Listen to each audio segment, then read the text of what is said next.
जियो financial service यहाँ पे अगर आप देखोगे 244 रुपीज के आसपास यहाँ पे कामकाज कर रहा है। लास्ट ट्रेडिंग सेशन में 4.46% का यहाँ पे गिरावट देखने को मिला। बहुत बड़ी गिरावट है, 2 दिन से लगातार जियो फाइनेंशियल सर्विस गिर रहा है।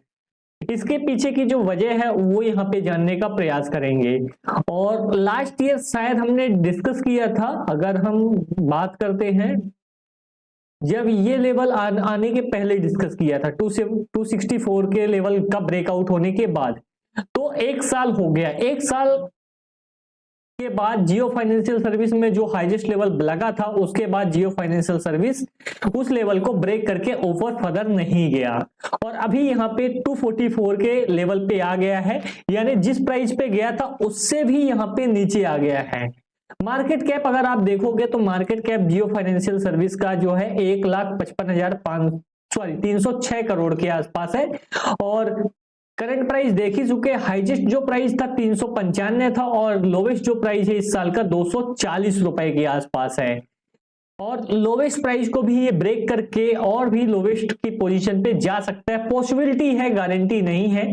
प्राइस टू अर्निंग रेशियो अभी भी काफी ज्यादा ऊपर है क्योंकि यहाँ पे जियो फाइनेंशियल सर्विस का जो बिजनेस है वो यहाँ पे स्टार्ट नहीं हुआ है। तो क्या अपॉर्चुनिटी है और क्या यहाँ पे अभी वीकनेस है, वो सारी चीजें इस वीडियो में यहाँ पे हम कवर अप करने वाले हैं। जो लोग यहाँ पे शॉर्ट वीडियो को देख रहे हैं, स्क्रीन पे आप लोग डबल टैप कर दीजिए। डबल टैप करेंगे तो लाइक हो जाएगा, लाइक हो जाएगा तो वीडियो ऑटोमेटिक रिकमेंडेशन में चला जाएगा। ठीक है, बुक वैल्यू अगर स्टॉक की देखा जाए तो बुक वैल्यू 216 है। तो देखो बुक वैल्यू से कम तो यहाँ पे स्टॉक आने वाला नहीं है। रिलायंस इंडस्ट्री का एक टुकड़ा बोल सकते हो, रिलायंस इंडस्ट्री का एक पार्ट है, टुकड़ा है जो पार्ट है क्योंकि ये डीमर्ज किया हुआ पार्ट है फाइनेंशियल सर्विस।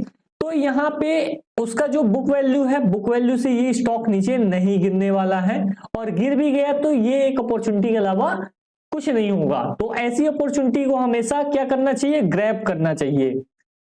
और रिटर्न ऑन कैपिटल एम्प्लॉयड अगर आप देखोगे, रिटर्न ऑन कैपिटल एम्प्लॉयड 1.55 के आसपास है और रिटर्न ऑन इक्विटी 1.27 के आसपास है। ठीक है, तो ये थी यहाँ पे basic detail. Face value stock की जो देखने को मिल रही है वो यहाँ पे 10 देखने को मिल रही है। तो बेसिक डिटेल यहां तक थी। अब इसके बाद क्या चीजें हमको देखना है, उसके लिए हमको कैलकुलेटर ओपन करना पड़ेगा। कैलकुलेटर आप मानते हो जब जियो का जो मतलब जियो टेलीकॉम सेक्टर आया था उस टाइम पे टेलीकॉम में तहलका मचा दिया था। ठीक है, तो वैसे ही यहाँ पे जियो फाइनेंशियल सर्विस आया है, यानी ये ब्रोकिंग इंडस्ट्री, फाइनेंशियल मार्केट, इसमें तहलका मचाने के लिए मतलब पूरा बेस तैयार कर रहा है। और जब बेस तैयार हो जाएगा इसका तो इसका रॉकेट डायरेक्टली लॉन्च हो जाएगा। तो अभी यहाँ पे जो चालू हो रहा है ब्लैक रॉक के साथ यहाँ पे पार्टनरशिप चालू हुआ है, यहाँ पे ब्रोकिंग हाउस में ये घुस रहे हैं। सारी चीजें यहाँ पे जब स्ट्रांग हो जाएंगी तो ये रॉकेट छोड़ना चालू करेंगे और जब ये रॉकेट छोड़ना चालू करेंगे तो यहाँ पे इनका शेयर प्राइस पकड़ना मुश्किल हो जाएगा। ये जो अपॉर्चुनिटी अभी मिल रही है ये अपॉर्चुनिटी बाद में आपको नहीं मिलेगी। मैं बाइंग की रिकमेंडेशन नहीं दे रहा हूं, मैं ये बता रहा हूं कि ये चीजें होती हैं। जियो टेलीकॉम को आपने देखा कैसे यहाँ पे जियो टेलीकॉम बाकी टेलीकॉम सेक्टर कंपनी को आउट ऑफ स्टेशन कर दी, यानी अपने मतलब कंपटीटर से हटा ही दी। तो यहाँ पे फाइनेंशियल सेक्टर मजबूत सेक्टर है इंडिया का, तो इतना जल्दी तो नहीं होने वाला, बट जियो भी उस पे एक मतलब क्या बोल सकते हैं उस रेस में शामिल होने जा रहा है और वो भी अच्छे खासे मतलब फंड के साथ। ऐसा नहीं कि यहाँ पे इनके पास फंड ही नहीं है, फाइनेंशियल में घुस गए हैं पेटीएम जैसे, तो इनके पास अच्छा स्ट्रॉन्ग फंड है, रिजर्व है, उसका यूटिलाइजेशन करेंगे, बोरोइंग भी लेंगे, सारी चीजें कॉम्बिनेशन बैठाने के बाद ये बिजनेस को अच्छा तेजी से यहाँ पे ऊपर की ओर ले जाने का प्रयास करेंगे। अब आती है बात यहाँ पे बजाज फाइनेंस की। बजाज फाइनेंस भी एक टाइम पे ऐसे ही था। अगर आप देखोगे बजाज फाइनेंस, जियो फाइनेंस देख लीजिए ना, बजाज, एक मिनट, बजाज फाइनेंस, ठीक है, ये भी बजाज फाइनेंस भी एक टाइम पे ऐसे ही था। ऑल टाइम का चार्ट मैं लगाता हूं, ठीक है, सेम चीजें हुआ था बजाज फाइनेंस में भी। ये काफी टूट गया है क्योंकि इसमें शेयर बोनस भी दिए होंगे कंपनी ने, स्प्लिट भी हुआ होगा, देख लेते हैं, स्प्लिट भी हुआ है शेयर, तो वो सारी चीजें हैं, कॉम्बिनेशन सारे यहाँ पे। 1 मिनट, बजाज फाइनेंस, पेंशन नहीं चाहिए, फाइनेंस चाहिए, ठीक है। तो फेस वैल्यू 2 है, स्प्लिट भी हुआ है, ठीक है। तो जब ये लिस्ट हुआ था उस टाइम पे ये करीबन यहाँ पे 14 या 15 रुपए के आसपास था, फरवरी 95 में, ठीक है। फरवरी 95 में ये शेयर लिस्ट हुआ और उस टाइम पे प्राइस किया था 15 रुपए मान के चलते हैं। उसके बाद ये स्टॉक प्राइस गिरा करीबन यहाँ पे 1 साल 1.5 साल में अच्छा खासा टूटा। इन्वेस्टर तो परेशान हैरान हो गए होंगे, 2 रुपए 2.5 रुपए के लेवल तक ये स्टॉक आ गया। उसके बाद एक जोन में काफी टाइम तक ये कामकाज किया क्योंकि ये बेस मजबूत हो रहा था। 1998 से लेके 2002 तक ये इसी जोन में काम किया, ये उस लेवल को भी नहीं टच कर पाया जिस लेवल से ये गिरा था। 4 साल के बाद इसमें थोड़ा सा रिकवरी आया, करीबन यहाँ पे 5 साढ़े 5 रुपए के आसपास ये स्टॉक पहुंचा और उसके बाद ये स्टॉक 5 साढ़े 5 रुपए के आसपास पहुंचने के बाद 2-3 साल में जब इसका बेस स्ट्रांग हो गया तो यहाँ पे बम ब्लास्ट हुआ, ब्लास्ट नहीं बोल सकते, बम ब्लास्ट हुआ। तो यहाँ पे 2002 से लेके जो थोड़ा थोड़ा सा बढ़ रहा था, 2002 से लेके 2006-7 तक बोल सकते हो, 2006 तक ये क्या हुआ, ब्लास्ट हुआ।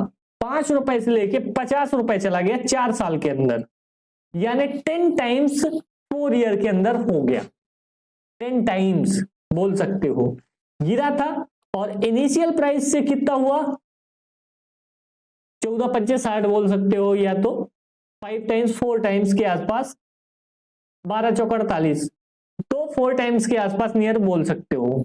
तो लिस्टिंग प्राइस से भी 4 टाइम्स हो गया, बट जो नीचे लगाया था लो और यहां से जहां से उठना चालू किया था वहां से भी कितने टाइम्स हो गया, 10 टाइम्स, और 2.5 रुपए से जो है वो यहाँ पे 20 टाइम्स हो गया।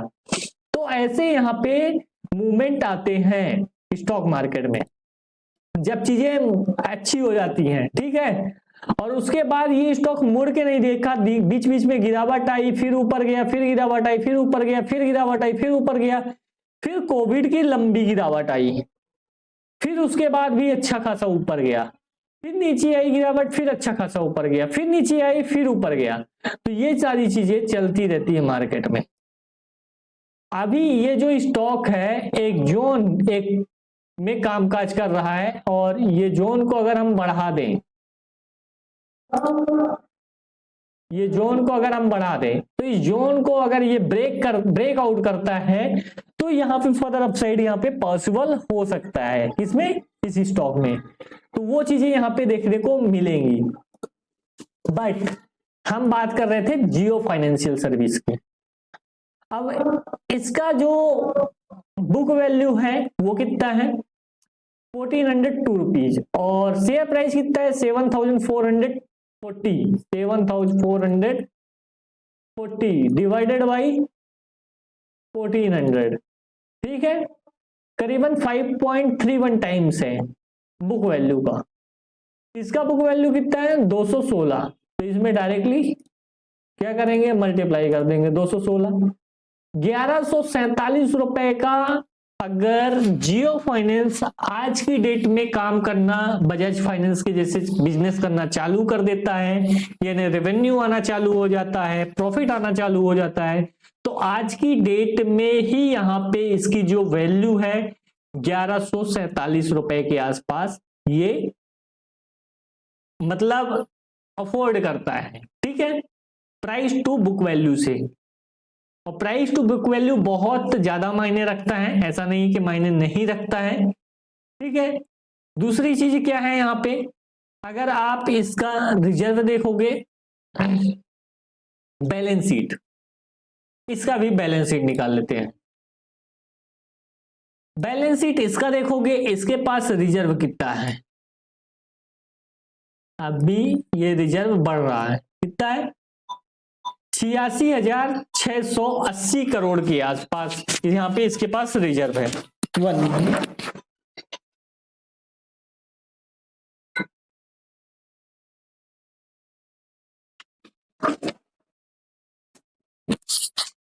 कितना रिजर्व है यहाँ पे 86,680 करोड़ के आसपास यहाँ पे इसके पास रिजर्व है। और यही किसके पास, जियो फाइनेंस के पास कितना रिजर्व है 1,30,000 करोड़ के आसपास यहाँ पे जियो फाइनेंस के पास यहाँ पे रिजर्व है। तो रिजर्व किसके पास ज्यादा है, जियो फाइनेंस के पास। तो बिजनेस कौन अच्छा कर पाएगा, जियो फाइनेंस। और इसके पास लोन है अभी, इस कारण से इसका जो बिजनेस है वो थोड़ा सा बड़ा चढ़ा दिख रहा है। और जियो फाइनेंस के पास अभी क्या है, लोन नहीं है। तो ये भी लोन ले सकता है, ऐसा नहीं कि लोन नहीं ले सकता, ये भी लोन ले सकता है। और बिजनेस को बढ़ाने के लिए लोन लेना ही पड़ेगा, फाइनेंस में आया है जियो फाइनेंस, तो यहाँ पे लोन लेना ही पड़ेगा। ठीक है, अपने पैसे से बहुत ज्यादा यहाँ पे काम एक्सपांड नहीं कर सकते हैं। और इन्वेस्टमेंट इसका कितना है ये भी देख सकते हो, इन्वेस्टमेंट 1,37,000 करोड़ का यहाँ पे इन्वेस्टमेंट करके रखा है। किसमें करके रखा है, रिलायंस इंडस्ट्री में इसके पास इतने शेयर हैं, इतने वैल्यू के। ठीक है, तो ये चीज है, इसको हम डिलीट मार देते हैं। इस कारण से इसकी जो बुक वैल्यू है 216 के आसपास आ रही है। और 1,55,000 करोड़ का मार्केट कैप होल्ड करता है, उतने इसके पास क्या है, पैसा है, उतने पैसे के रिलायंस के शेयर हैं। समझ में आई बात। तो ये चीजें यहाँ पे आप क्लियर कट देख सकते हो, ये कंपैरिजन कर सकते हो। अब उसके बाद आ जाते हैं जियो फाइनेंस के चार्ट पे। कितना साल हुआ है लिस्ट हुए, सितंबर 2023 को ये लिस्ट हुआ था, सितंबर 2024 1 साल, सितंबर 2025 जो आएगा, अभी तो बहुत टाइम है, कितना 2 साल। 2 साल में अगर शेयर प्राइस भागा नहीं, क्या 2 साल में शेयर प्राइस लिस्ट होने के बाद भागा नहीं, तो इसका ये मतलब नहीं है कि वो स्टॉक ऊपर जाएगा नहीं। वो अभी यहाँ पे अपना क्या कर रहा है, बेस मजबूत कर रहा है। बेस मजबूत होने के बाद जो रनअप लेगा वो स्टॉक, वो चीजें आपको देखना है। तो ये यहाँ पे आपको समझना पड़ेगा। और जिनके पास है ये स्टॉक, तो वो कतई लॉस में सेल ना करें। ये स्टॉक आपको रिटर्न अच्छा खासा जनरेट करके देने वाला है, तो प्लीज कोई भी स्टॉक लॉस में सेल ना करें। बाकी आपका डिसीजन है, मैं खरीदने की रिकमेंडेशन नहीं बोलता, बेचने के लिए जरूर बोलूंगा इस स्टॉक को कि यहाँ पे अगर आपके पास है तो बिल्कुल भी बेचे ना। ठीक है, नुकसान हो रहा है, बट आने वाले टाइम में ये कवर अप भी हो जाएगा। मैं एक वीडियो बनाया था कि इस स्टॉक से करीबन हमारी जो प्रोबेबिलिटी है, हमारा जो मैथ्स है, वो बोल रहा है किस स्टॉक से यहाँ पे 1,000 शेयर परचेस करने पे यहाँ पे कोई भी इंसान 1 CR आने वाले 25 साल 20 साल में जनरेट करके दे सकता है। कैसे, वो चीज भी डिस्कस करते हैं। 1 ईयर बजाज फाइनेंस, अब ये मानते हो बजाज फाइनेंस जिस टाइम पे बिजनेस कर रहा था उस टाइम पे लोग लोन उतना ज्यादा नहीं ले रहे थे, ये चीज तो मानते हो। ठीक है, इसी के कारण यहाँ पे इसका जो प्राइस है वो डिक्लाइन हुआ था, वो लिस्टिंग प्राइस से भी नीचे आ गया था। ठीक है, ये यहां से लिस्टिंग प्राइस से नीचे आ गया था, क्योंकि यहाँ पे उस टाइम पे लोग लोन लेना प्रेफर नहीं करते थे। इस कारण से बजाज फाइनेंस का जो बिजनेस है वो थोड़ा सा गड़बड़ा गया। आज की डेट में कोई भी यहाँ पे लोन लेने से नहीं डरता, क्योंकि सबकी सैलरी यहाँ पे अच्छी है और सब यहाँ पे अच्छे से रहना, अच्छे से खाना, अच्छा मोबाइल, ये सारी चीजें यहाँ पे चाहते हैं। तो यहाँ पे जो बजाज फिनसर्व का कार्ड भी बहुत लोगों के पास है, तो ऐसे यहाँ पे जियो फाइनेंस भी यहाँ पे करने वाला है, लोन प्रोवाइड करने वाला है। तो इस कारण से यहाँ पे बिजनेस उतना मतलब स्ट्रगल नहीं करेगा जितना बजाज फाइनेंस का किया था। अब बजाज फाइनेंस का आज के डेट में जो प्राइस है, ठीक है, कितना है, 7440 रुपए। अब इस इनिशियल लिस्टिंग प्राइस की मैं बात कर लेता हूं, 14 रुपए के आसपास लिस्ट हुआ था। कितने टाइम्स दिया है, 531 टाइम्स दिया है। ठीक है, कितने टाइम्स दिया है, 531 टाइम्स दिया है अभी तक में। लिस्ट कब हुआ था ये,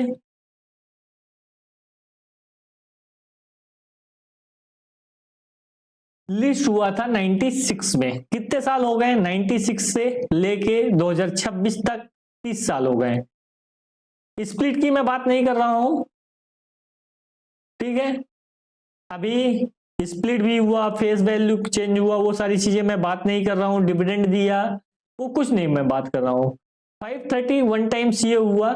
अगर 96 में कोई भी बंदा जैसे 100 शेयर यहाँ पे, सॉरी 1000 शेयर यहाँ पे जियो फाइनेंस के बाई किए 244 रुपए के आसपास, तो कितना होता है, 2,44,000 के आसपास।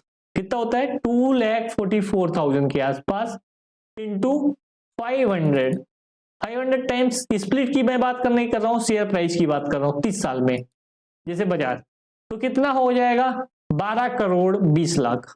ठीक है, मैं 12 करोड़ 20 लाख की बात ही नहीं करता, क्योंकि वो लोग बोल रहे हैं यहाँ पे मार्केट कैप इतना नहीं जाएगा। ठीक है, मार्केट कैप छोटा रहेगा। 1 लाख का 1.5 लाख करोड़ है तो 5 लाख करोड़ होगा, इससे ऊपर नहीं जाएगा। नहीं, ऐसा नहीं है। 20 साल बाद चीजें बदल जाएंगी, 30 साल बाद चीजें बदल जाएंगी।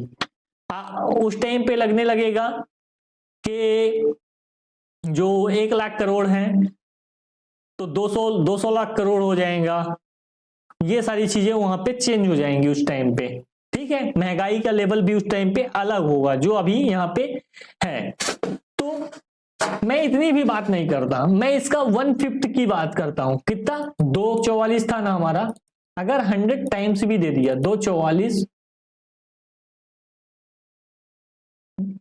सॉरी 2,44,000 कितना इन्वेस्ट हुआ। अगर 20 साल के बाद, 20 साल की मैं बात करता हूं, 100 टाइम्स भी दे दिया तो 2,44,00,000, या अगर हम बोले 50 टाइम्स भी दे दिया,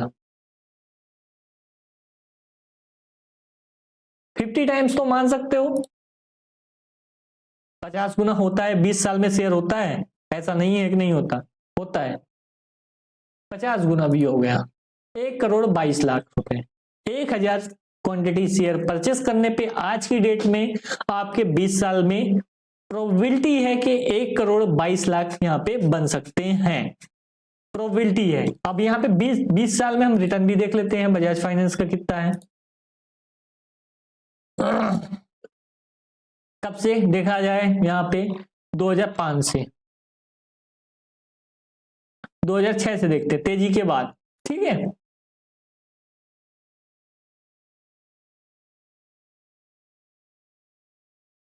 जब ये तेजी हो गई, तेजी के बाद देखते हैं कितना था, 45 रुपए। ठीक है, मैं एवरेज माना हूं। अभी कितना है, 7400 कंसीडर करते हैं, डिवाइडेड बाई 45 रुपए, 164, इसका थर्ड मैं मान रहा हूं। ठीक है, एक 164 टाइम्स दिया है लास्ट 20 ईयर में, 1/3 मानता हूं, इंटू 244, 1230। अब बताओ कैसे नहीं बनेंगे 1 करोड़ 33 लाख 74,814 रुपए आराम से 20 साल में आपके। प्रोबेबिलिटी है कि बन सकते हैं, गारंटी नहीं है। अगर रिटर्न यहाँ पे दिया तो इस हिसाब से आने वाले टाइम में क्या पता इससे ज्यादा तेजी से रिटर्न जनरेट करे, क्योंकि यहाँ पे बिजनेस पूरा सेटअप बना हुआ है।